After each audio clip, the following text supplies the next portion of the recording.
I like that.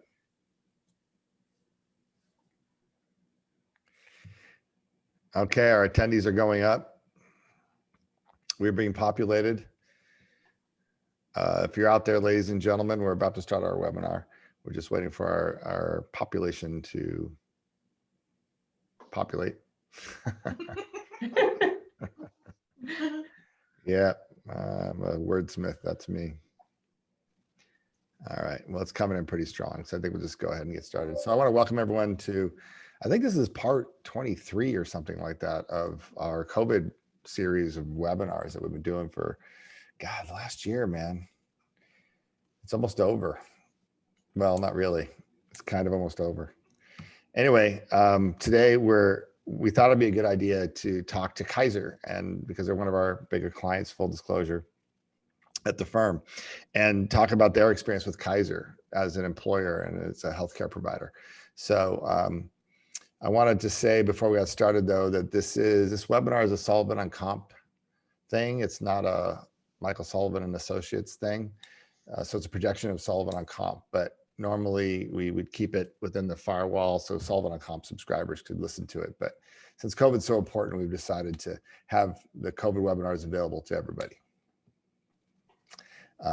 So with that said, I'm going to go ahead and introduce our panel of speakers, I guess. First, we have Tamie Maynard, who is I wrote down your title, Tamie. Work comp risk specialist. Workers' comp risk specialist. Yes. I had that written down. Yeah. And she works with Debbie Ehsan, who's the director of workers' comp over at Kaiser. Hello, ladies. Hello. Hey, Mike. Good to see you again. So anyway, I wanted to start with maybe you folks could tell us who you are and like kind of what you do over there. Okay, I'll go ahead and start. Yes. As Mike said, I'm a work comp risk specialist for Kaiser's corporate risk management department. We oversee our employees' workers' comp program, which involves oversight of our TPA Sedgwick. So some of the things that we do, we ensure that we're handling our claims they're handling our claims properly and following our client service instructions. And I also work with our contacts that manage our workers' comp programs outside of California, our markets outside of California. On a national level, I'm a resource for them, and with some oversight with Sedgwick.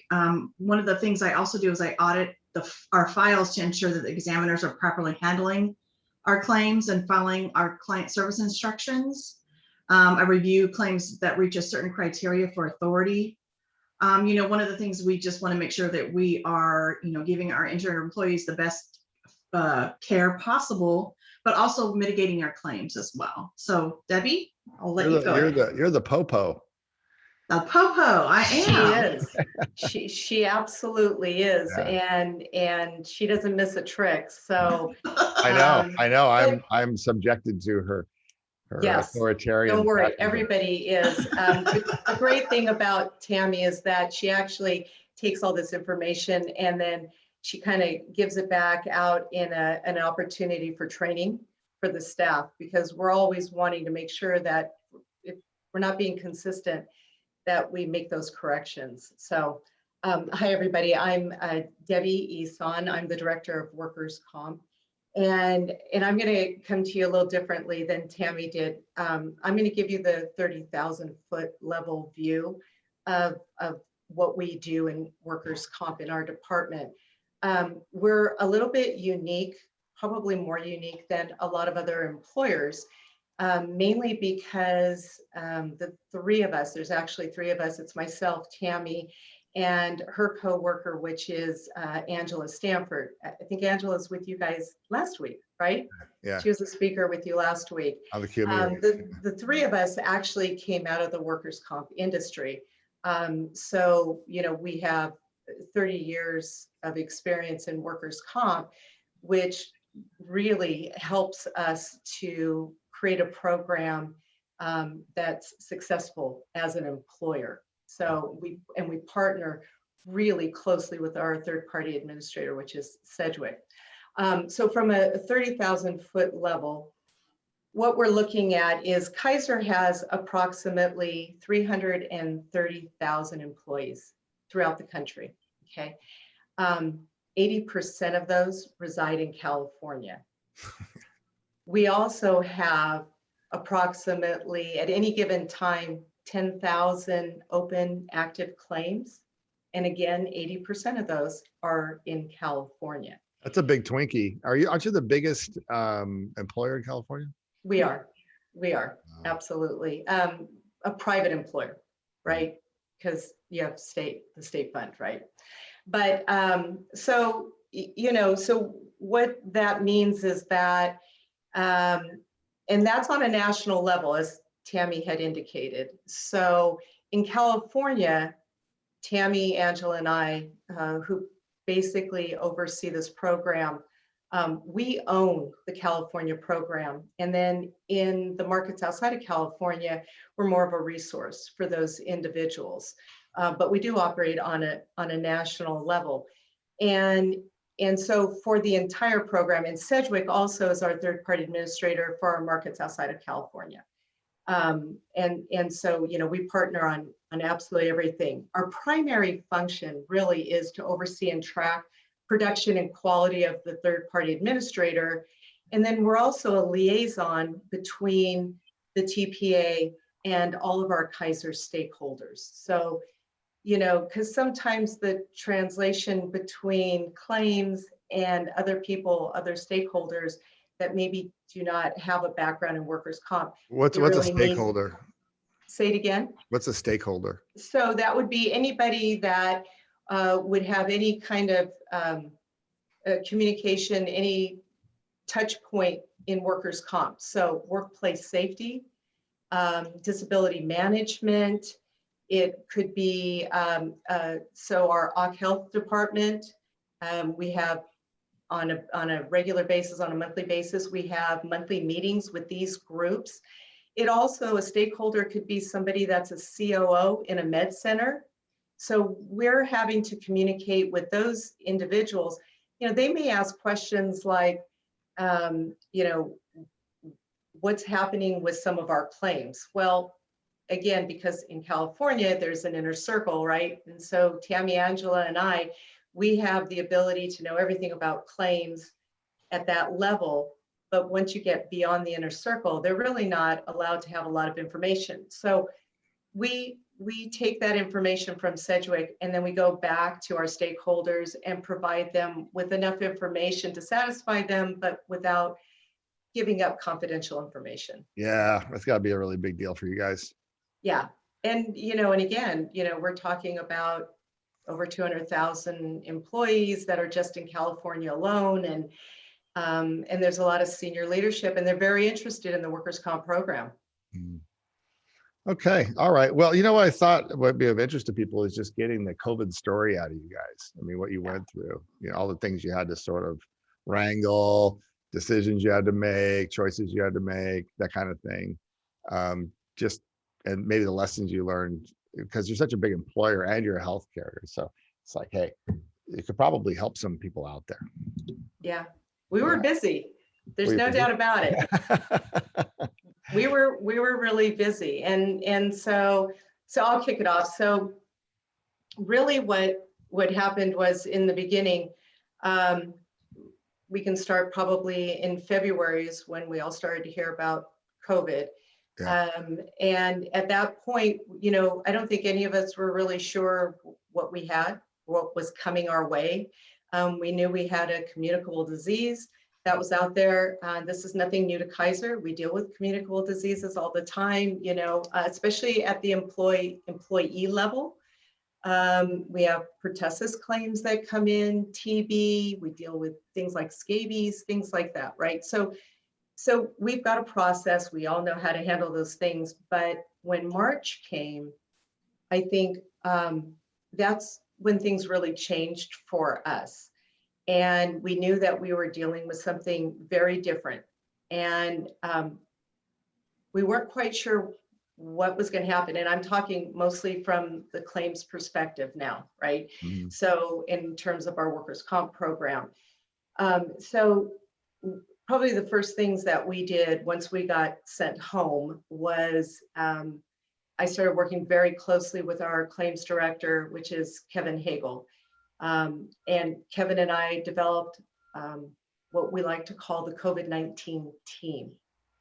One of the things that was going to be really important to us was that we wanted to make sure that we had consistency in how we were going to handle these claims.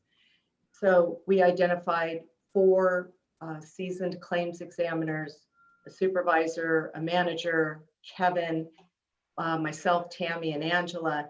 And then we found a couple of externals that we wanted to bring into the group as well. And so we asked our employee advocate, which is Paula Baker from Encompass, to be part of this team. And she was going to be the first person that was going to do outreach to the employee. And then we also invited Craig Russell from the Russell Group, Russell Law Group, to be our legal advisor. Yeah, I noticed that wasn't me, by the way. Thanks a lot for that. You know, we try and share the wealth, Mike. You know, we have all of you helping out Kaiser in different capacities. You know, the worst part is, you know, my ego is hanging by a thread over here, Debbie. So did that enter into your analysis at all? Say it again. I said, did that enter into your analysis at all? You know, I'll tell you one of the reasons that we chose Craig is that it was important to us to make sure that as we were going to go through this pandemic, that everybody that was going to participate in the claims process was going to understand our philosophy in terms of we were supporting our employees, our essential workers that were going to have to go into work every day. Okay. So if you had worked within the last 14 days, this is long before the executive order even came out. If you had worked within a facility within the last 14 days of testing positive, then that claim needed to be filed, and there was a very good chance that that claim was going to be accepted. And as this team was looking at those types of claims, we wanted to make sure it was people that understood, again, our philosophy of taking care of the employee, being able to show kindness and compassion. We wanted to make sure that they had empathy. And because it was important to us that while these employees were going through a really scary time in their life, when people really didn't understand even COVID yet and what the ramifications of COVID was, they were scared. And we wanted to make sure that we were providing the best experience that we could during this really awful time. So we started off with this kind of smaller group, and that worked well until we hit our first surge. And then we had to expand the group because 4 examiners was not going to be enough. In July, I think we had received somewhere in the tune of 700 or 800 claims that came in the door during that 1 month. So then we did have to expand it out. Right now, the entire team has 57 examiners that handle our claims. Wow. So yeah, it's a big well, again, you know, in California alone, we have somewhere around 8,000 claims at any given time. So, you know, we're a really big program. Yeah. And the reason that we developed this COVID team was because when you have 57 examiners, you also have 57 different ways of handling claims. That's true. We all know this, right? If you have spent any time in workers' comp, you know how this works. And so that's why we kind of narrowed it down. We wanted to create something that we could kind of hopefully keep our arms around, get our arms around and keep around. And so when we hit the surge, we had to open it. But then as soon as the surge kind of dissipated and we kind of went back to some lower numbers, then we kind of drew it back in again. So that's kind of, you know, what we did at the beginning. Yeah. I don't know if that leads to more questions for you. No, it's okay. I mean, all your workers are essential, right? I mean, Most of them. Most of them. No, yeah. I mean, there was what was it? 30,000 of us were sent home. Yeah, 40,000 of us were sent home. Well, to work. we had to do that in a day. Yeah, so did we.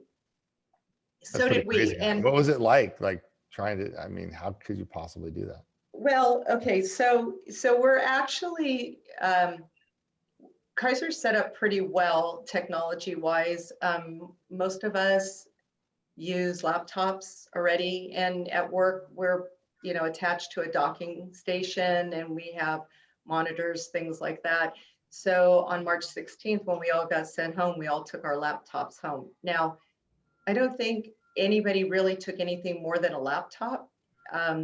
So because we had no idea how long we were going to be home. I think a lot of us thought we were going to be home for about 30 days and then we were going to go back into work. And then I think as time went on, Kaiser informed us, if you need to go get some of your equipment, you can. I know that our vice president, Martin King, told us to, if you need to go in, if you need to get your own chair, go do that, get your docking station, your monitors, all of that. And by June, that's when we were told that we were going to be home till the end of the year.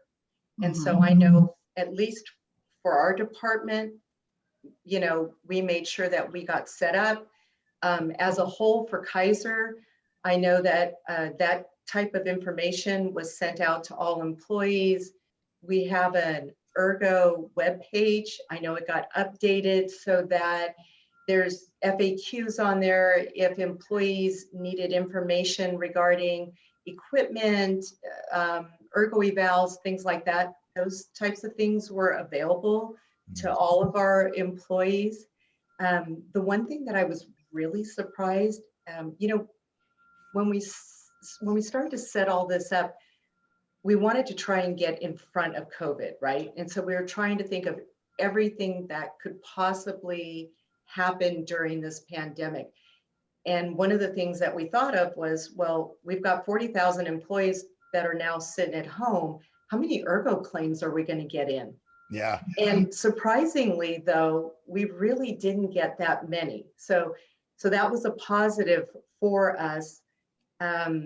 A couple other things were things, that again, trying to stay in front of things like PTSD and how many psych claims. Because I honestly thought, and Tamie, I know we had this conversation, we thought the psych claims were going to completely blow up on us. Well, it's not over yet. True. No, you're right. You're absolutely correct. But I think we got ahead of it though. So yeah. I mean, during COVID, claims fell, 6%, I think, for the year. And there, I mean, I'm anticipating a rush once people feel more secure in their jobs and COVID is perceived to be passing. But I don't know.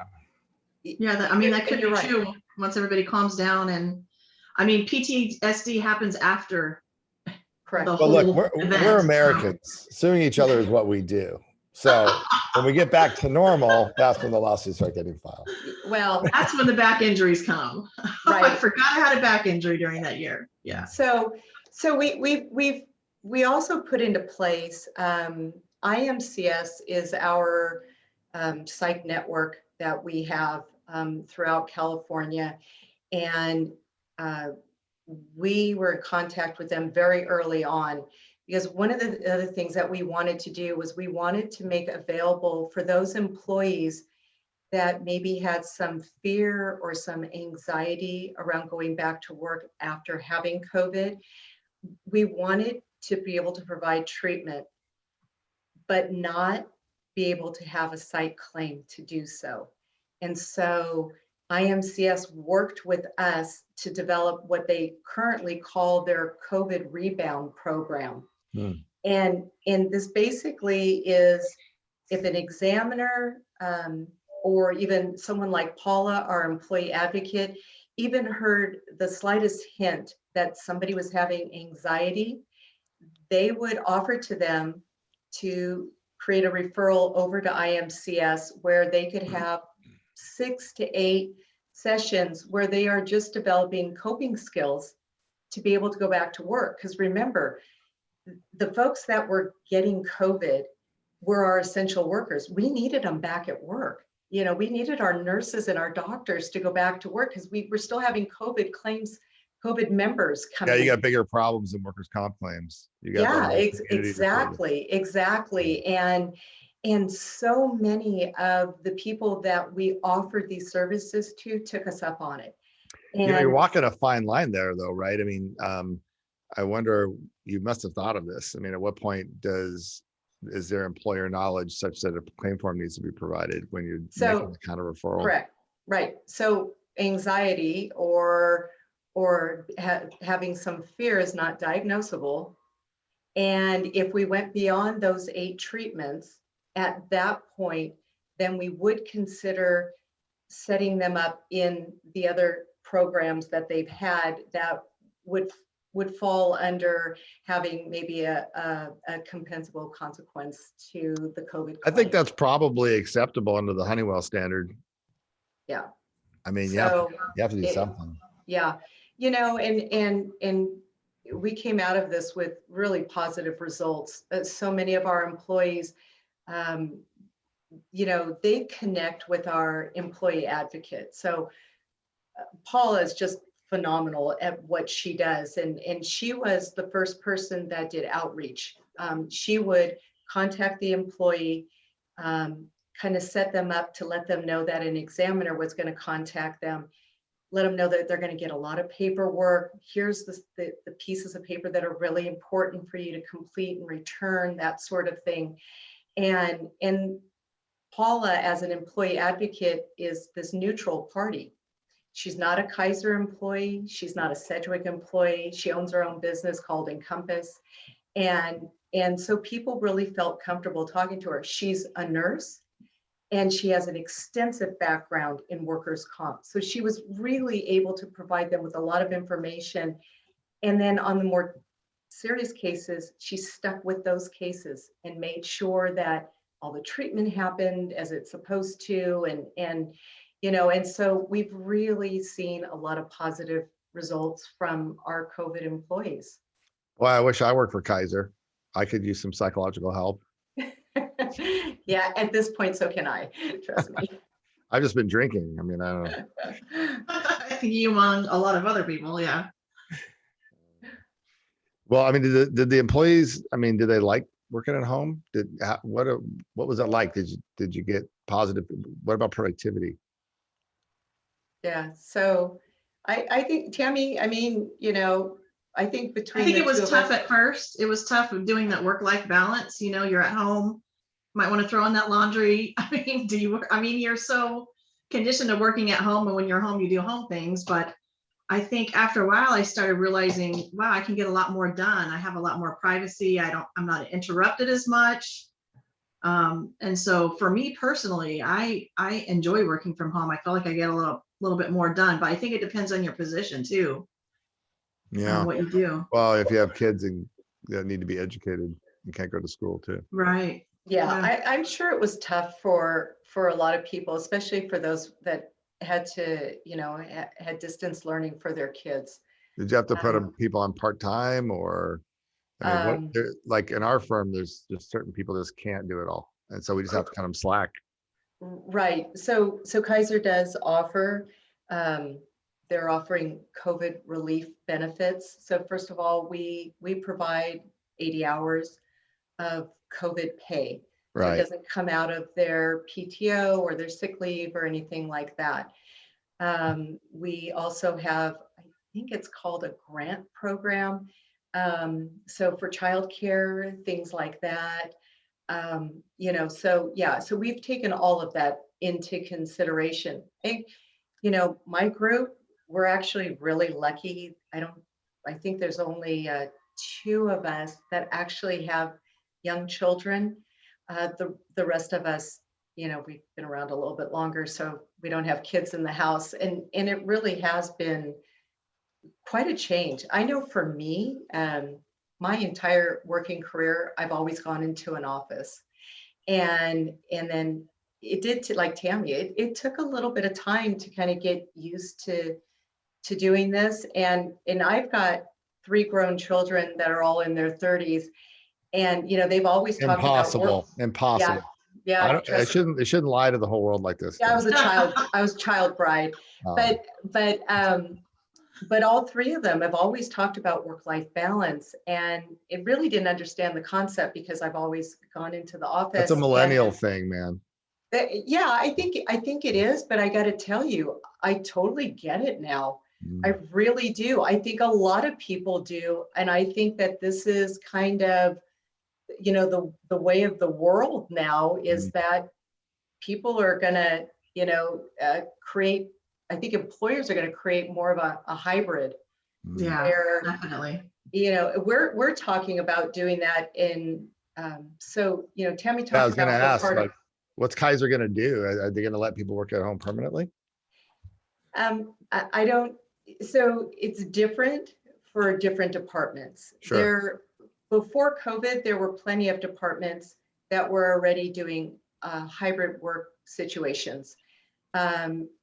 Corporate risk management rolls up to into the Treasury Department, and in Treasury, we were all required to come in to work. Again, that was our work model. And then, you know, now that we've been working from home, it's our understanding that when we do go back to work, it will be somewhat of a hybrid model going forward. So, but I think part of that is because we've been able to prove that we can continue to be productive working from home. I think the other part of it is the fact that with not everyone, we don't make it mandatory that you have to become vaccinated. And so I think this is a way to allow a percentage of people to come into work on different days. So Tamie, I think you heard that maybe we're going to move to something like a hotel model. Yeah, I think, you know, eventually you're not going to need all these leases that we have. When they learn that 30 to 40,000 employees may be able to work from home in a hybrid situation. So, you know, we'll use the same desk, we'll hotel the same desk, come in on different days of the week. And then also, you know, I mean, we're at home through August, but then after that, you know, they might do something where, you know, we obviously can't stay 6 feet apart, but, you know, every other person can come in on every other day and not have the majority of people. So limited staff in there at one time. Yeah. I see. Yeah, that's interesting. We're going to have, we have permanent work from home positions now. Not even hybrid. It's come to work at will for some of the lawyers, you know, and some do and some don't, but most people want to stay home. Yeah, they do. I mean, I think there's going to be some that give a choice. You know, you can work at the office if you want to, or you can work at home. And so, Yeah. Well, I should say some are just more productive at home. Some people are just more productive at the work location. They like that separation. Yeah. Yeah. I mean, I got to think Kaiser's going to save a lot of money that way. Yeah, I imagine that we will, in leases anyways. Yeah. Yeah. I mean, just during COVID, I think probably every employer probably saved money, expenses, right? Yeah. I mean, no one was traveling, right? I know that for Tamie, Angela, and I, we probably travel anywhere, the three of us, 20 to maybe 40%. Some of it's local, but sometimes, you know, we have to go to other regions, or we're going to Southern California, and now it's all Teams meetings and Zoom and all of that. So, you know, I think, you know, I haven't even filled out an expense report in months. So I know. It's crazy. I think that made it everybody, easier. The whole virtual Zoom and Teams. I mean, if we didn't have that platform, it would be more difficult for us to be working from home right now. But because we do have those different platforms to work from, it's making it easier environment to work from home. Yeah. Yeah. I'm also interested to know about the Kaiser treating the whole world during COVID. Yeah. I mean, what happened? Did your hospitals get all full? I mean, in April, you know, we realized that we couldn't keep all the facilities open. It was, we wanted to control the spread. So Kaiser ended up closing a lot of our medical office locations, using that staff to, relocate into the front lines. And so then we ended up doing like 80% phone visits. Our IT had to ramp up quickly by April of last year to make sure that we had the capabilities to do that. And I think at the end of the year statistics, it was like 40K video visits per day that we were doing per weekday. So, And I that mean, was a lot they really compared to moved into it. before. Yeah. Yeah. Yeah. I mean, what was fortunate was that we were already doing virtual visits. So long before COVID, Yeah. you know, we were actually one of the first to pioneer all these virtual visits. So, but not to the magnitude that we were having to deal with. And so, yeah, so you know, even on our Teams calls, I mean, I think that when we first all came home and we started doing these team calls, we had some technology issues that we had to deal with. And so IT had to get in there and really kind of make it a more robust platform for us. Pronto. You know, because otherwise I can tell you that in the beginning, we certainly couldn't have opened up all of our cameras and still kept a good connection, you know, and now it's no problem at all. Flawless. The computer problems are the new car problems. Yeah. Yeah, right. We had to work out the bugs for sure. Yeah. I mean, I had to learn how to use Zoom in like a day. I know. Now you're an expert. Yeah, I am. Well, I'm not an expert. I know how. I mean, did you guys, your workers must have been really scared about Yeah. It was a scary time for everyone. It was the unknown. Yeah. You know, it was different than any other kind of you know, exposure. I mean, this pandemic was hitting everyone all at once. But they were bold and they were brave and they did it. Yeah, anyway. they rolled up their You know sleeves what? and they did it. Yeah, Yeah, they went in we're and so proud of our clinical staff, of the essential workers that went in every single day. And then those that have had COVID and then have gone back into work. I mean, really, you know, you talk about healthcare heroes, they truly are. I mean, we're just so proud of them. and you know, we were great at, you know, the staff, like phlebotomists may be going and doing COVID testings. I mean, we really, you know, deployed staff where we needed. Did you have outbreaks? Did you have places where people got a lot of COVID? Oh yeah. Yeah.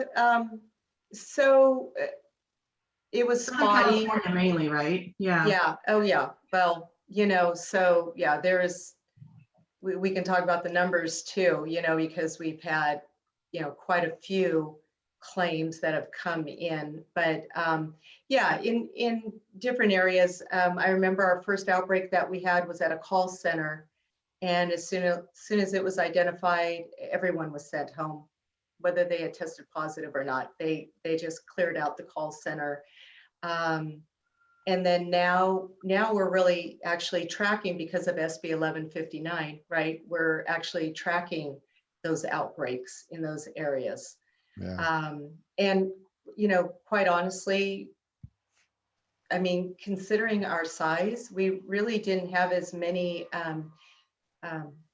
areas that you would consider to be an outbreak.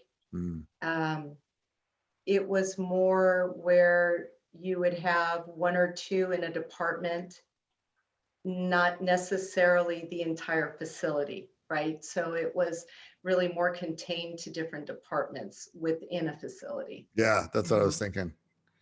Yeah. Did your hospitals ever get full? Were you not able to treat everyone? I mean, I remember, wait a minute, there was something about a few months ago and during the outbreak at the end of the year where like ambulance drivers were evidently being told in Los Angeles that if the person was going to die anyway, don't take them to the hospital. Yeah, we didn't hear anything about that internally, no. Yeah, it was a crazy time. So December and January were our highest months where we had surges. In December, we received, now again, we're talking claims. So in December, we received over 900 claims come in the door. In January, we had 1,200 claims come in the door. But by February, I mean, it was just cut off at the knees. We had less than 200 claims that came in February. And that's because in December, we were already providing vaccinations to all that clinical staff. But when you talk about were the hospitals full, I think all the hospitals were full, including Kaiser. So we made provisions with other med centers in order to utilize facilities if we needed to. I don't believe that we ever had to. I know that we had tented areas in our parking lots, you know, so, but we were absolutely full. We were at maximum during those surges, and especially down in the LA Basin area. Those right? LA I mean, people, man. you guys were, it was just blowing up in Southern California. So we didn't experience that type of a impact to our hospitals in Northern California like we did in Southern California. Well, you know, I'm in LA. Are you saying something bad about us? No, I'm just saying that, you know, there's just a lot of people in LA. there was just a lot of people, and a lot of people had COVID. Yeah. I mean, we even deployed people from our Northern California offices to Southern California. That was like a big push during the surges too. Yeah, they were taking volunteers, you know, they would take anybody that would volunteer to go. Wow. Did you have people that refused to work because of fear of COVID? I don't know that I would call it refuse to work. I know that there were, from talking with disability management, I know that there were individuals that had restrictions from being able to work with COVID patients. So, oh yeah, that makes sense. Yeah, there could be people with, right, that have underlying problems, that have comorbidities. And so those individuals, if they weren't able to work, let's say on the front line, right, they were probably deployed somewhere else. Yeah, it must have been hairy. Yeah, it was, again, you know, we were all really busy. You know, you talk about so many employers that actually had to shut down. We were the complete opposite. We were hair on fire, crazy busy. And that trickled, you know, all the way into claims. There were days that Kevin Hagel, the director of claims over at Sedgwick, there were days, especially during the surges, where we'd be on the phone at least a dozen times for one situation or another. You know, we were, especially during the surges. So the way that we had set this up, and again, so one of the things that we did was, part of our philosophy was we were going to accept these claims, right? There wasn't a lot, there isn't a lot of denials. We only have 17% of all the claims that came in have been denied. And so— is that lower than your normal percentage? Yeah, I think we are somewhere on average right around 20 to 22%. So for these, again, you know, unless an employee actually told the claims examiner, no, I didn't get this at work, I contracted it from my husband, or I went to a party, that's where I contracted it. For the most part, if you worked within that 14-day period and you worked in one of our medical facilities, we were accepting that claim. Did you get a lot of death claims? A lot. More than zero. More than one is a lot. About how many? More than we wanted, I'm sure. More, I mean, more than we wanted. The death rate ended up being about 1%, right? So for us, throughout the country, we have recorded, again, not all of these have been accepted because we've got to get death certificates and medical records and things like that. But claims that have been filed for fatalities, I think we're at 28 right now, and that's throughout the country. Keep in mind that we've got a total of about 5,000 reported claims. Of those 5,000, we have, I think, about a little over 4,100 are claims that were actually set up and active. So not all claims that came in the door actually became an active claim. If they tested negative, if somebody filed it too early, where they thought because they were exposed, but then they found out that they tested negative, that claim was never really set up in the system. It remained an incident only in the Sedgwick system. So 5,000 came in the door, 4,100 set up, 28 fatalities. That's an amazing figure to me. I mean, that's less of a percentage than dying from the flu. You know what's even less than that is the percentage of litigated claims to date. Yeah, I was going to ask you. Yeah. What is the So percentage? Now, it breaks my heart to hear that people aren't suing. I can That's see not the that. America I know. That's certainly not the California I know. yeah. Tammy, what was the last count that we had on litigated claims? And we have like 30 to 33 litigated claims of all that were filed. Unbelievable. You know what though? I'll tell you what. Less than 1%. There's one thing that I've learned is that the employers that don't get sued are the ones that really take care of their people. That's right. I mean, that was our our philosophy goal. from the beginning. Yeah. That was absolutely our philosophy from the beginning.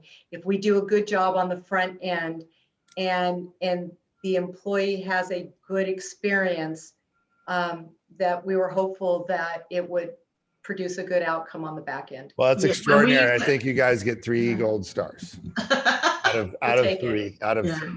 Yeah, because man, I mean, that's just an amazing statistic. Yeah, so far.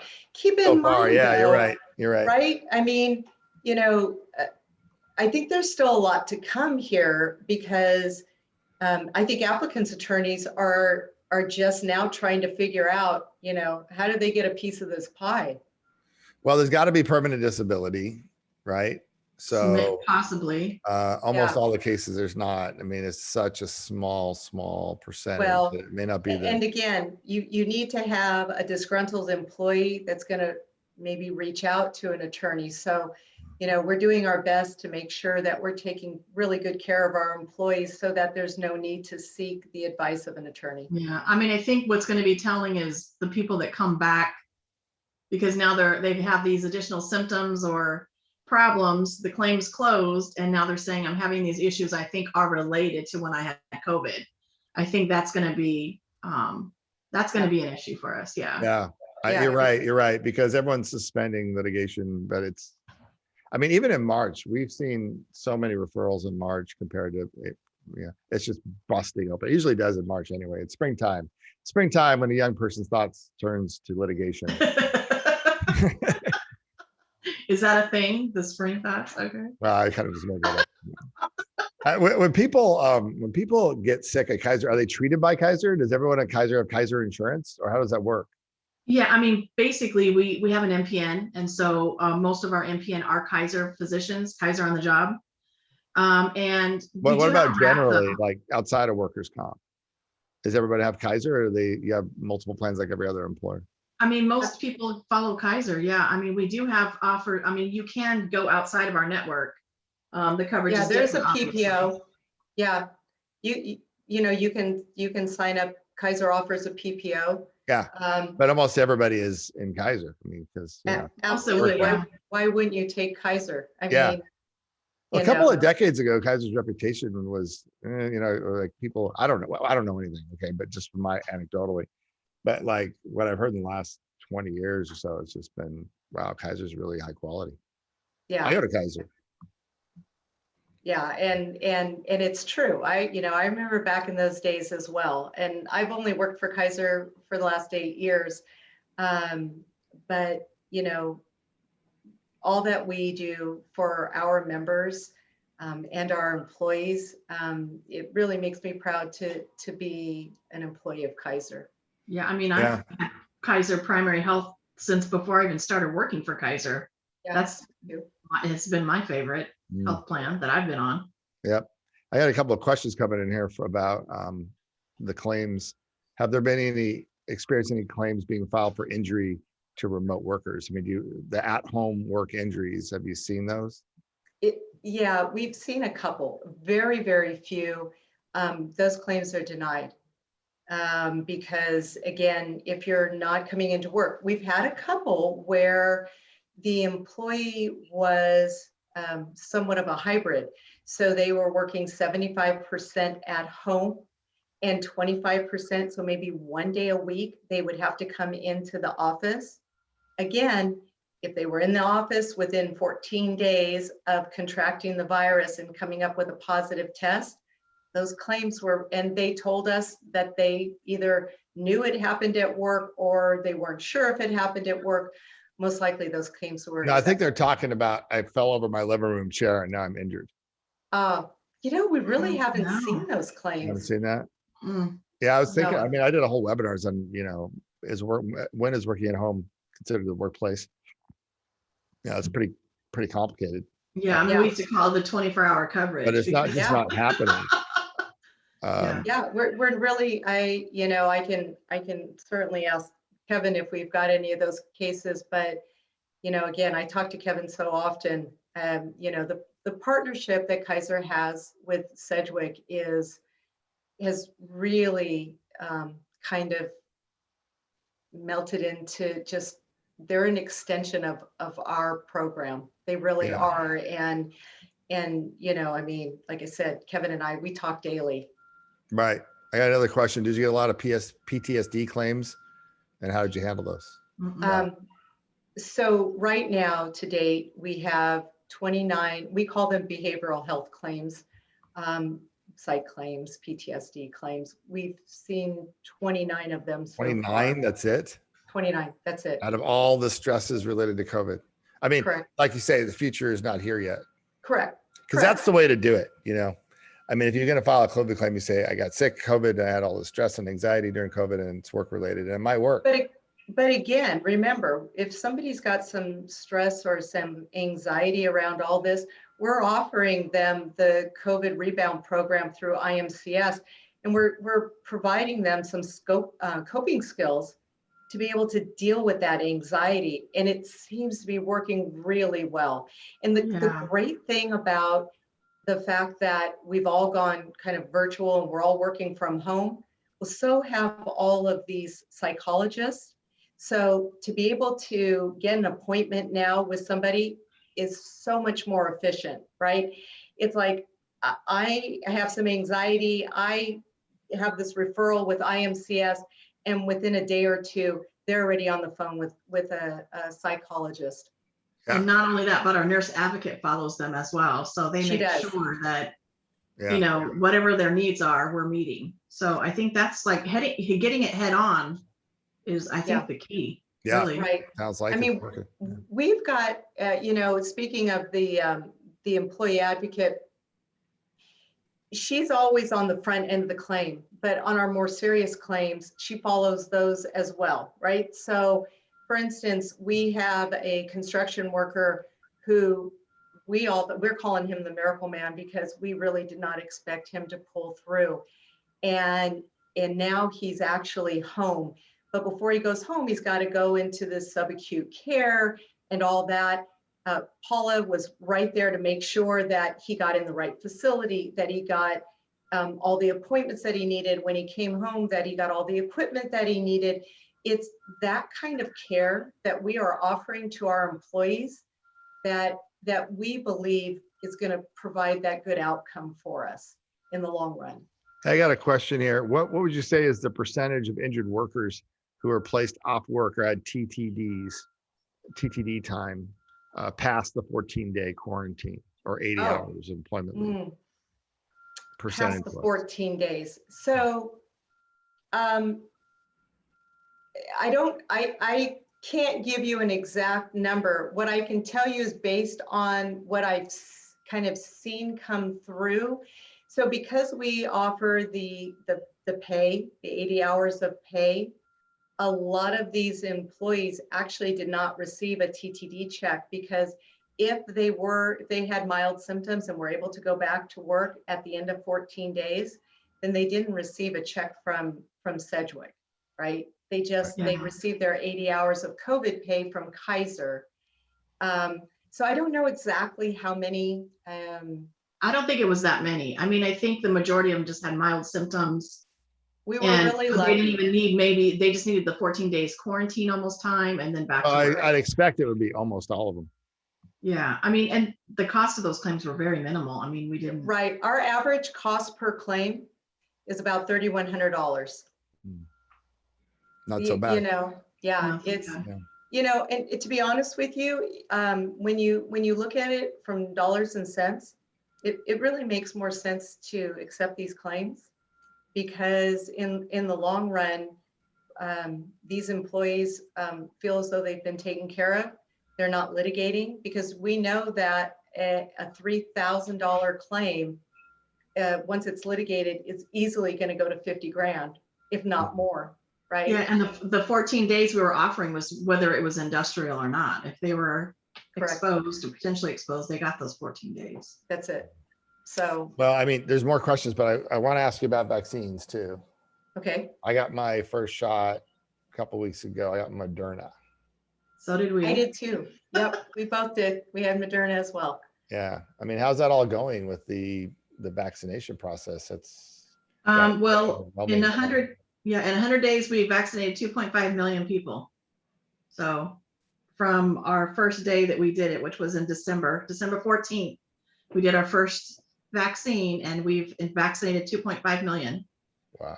So that's huge. That's everybody. That's, you know, that's just, you know, anybody. And the nice thing about what's happening here in California is that we've all kind of come together in the healthcare space, right? And so if you're a Kaiser employee, you can go to Sutter to get a vaccination. If you belong to Sutter, you can go to Dignity Health. It doesn't matter.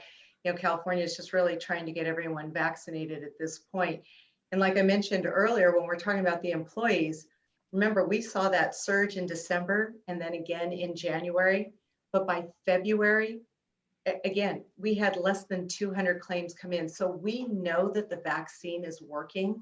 You know, I mean, and for March, I don't even think we've had 75 claims yet come in that are COVID claims, compared to what we were seeing every single month during 2020. I guess for you guys, like someone getting COVID is a claim. I mean, the number of claims and the number of COVID people getting COVID they got to be very close, right? Because it's kind of work. I mean, if you meet the qualifications, absolutely. Yeah. So you guys are doing Pfizer and Moderna, right? We just started doing J&J. Yeah. Just recently, though. Which one makes you sicker? Which one gives you the Good worst? question. We don't know. Like which one Depends makes on the you? person. Yeah. Is that one's not better than the other in terms of like, you know, like after the second shot, you know, my daughter got it and she was down for the count for 24 hours, really sick. Me too. Yeah. Yeah. Me too. Just take NyQuil and sleep it off, man. I mean, that's what I say. Yeah. So, but you can't tell the difference between there's no like scuttlebutt about Moderna, Pfizer, which one makes you sicker and the second. No, I think it's all personal opinions running around. We don't have anything scientific or no. There's been no Kaiser mention of what one vaccine does versus the other. I heard it makes Kaiser's it really harder good on about women. telling us that stuff too. I mean, they're really good about letting us know what's going on in the COVID world. We get daily happening. emails. I heard it's harder on women than men. Oh, you know what? I don't know. I can tell you that in terms of claims, we've had 95 adverse reactions. Oh. But again, and those were claims that were filed. So we've had 95 claims. No, I'm interested in that. 95 adverse reactions out of 2.5 million. So, but remember, 2.5 million. Just our employees, though. Yeah, just our employees, not our members. Yeah, that's right. So the 95 are employees. The 2.5 include the community in terms of being vaccinated. But still, I mean, even the 95, none of them have, you know, moved on to something more serious. They've had a bad reaction. They may have had heart palpitations, respiratory issues, that sort of thing, but have resolved from it. Mm-hmm. So, you know. No permanent problem. None that we know of. Yeah. Not that we know of. Now that things have slowed down for us,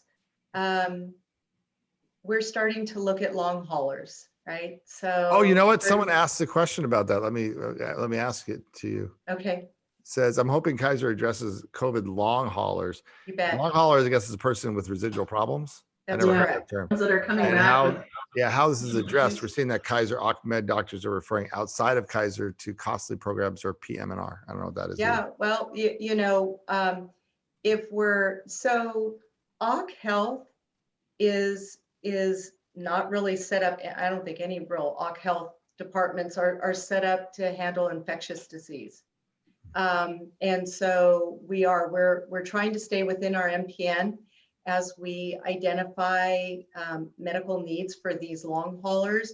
But if there's a better physician or a better group or pain management, whatever, that's outside the MPN, we're doing it. I mean, we just want to make sure that we get good quality care for our employees.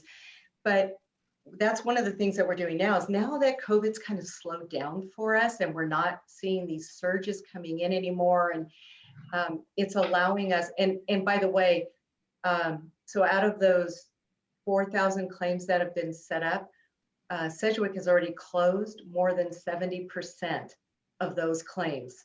So that means that 70% so far were really mild cases that opened, you know, probably had needed to stay home because there's not a lot of treatment either. Remember, right? There's not a whole lot you can do unless it's time to go into the hospital.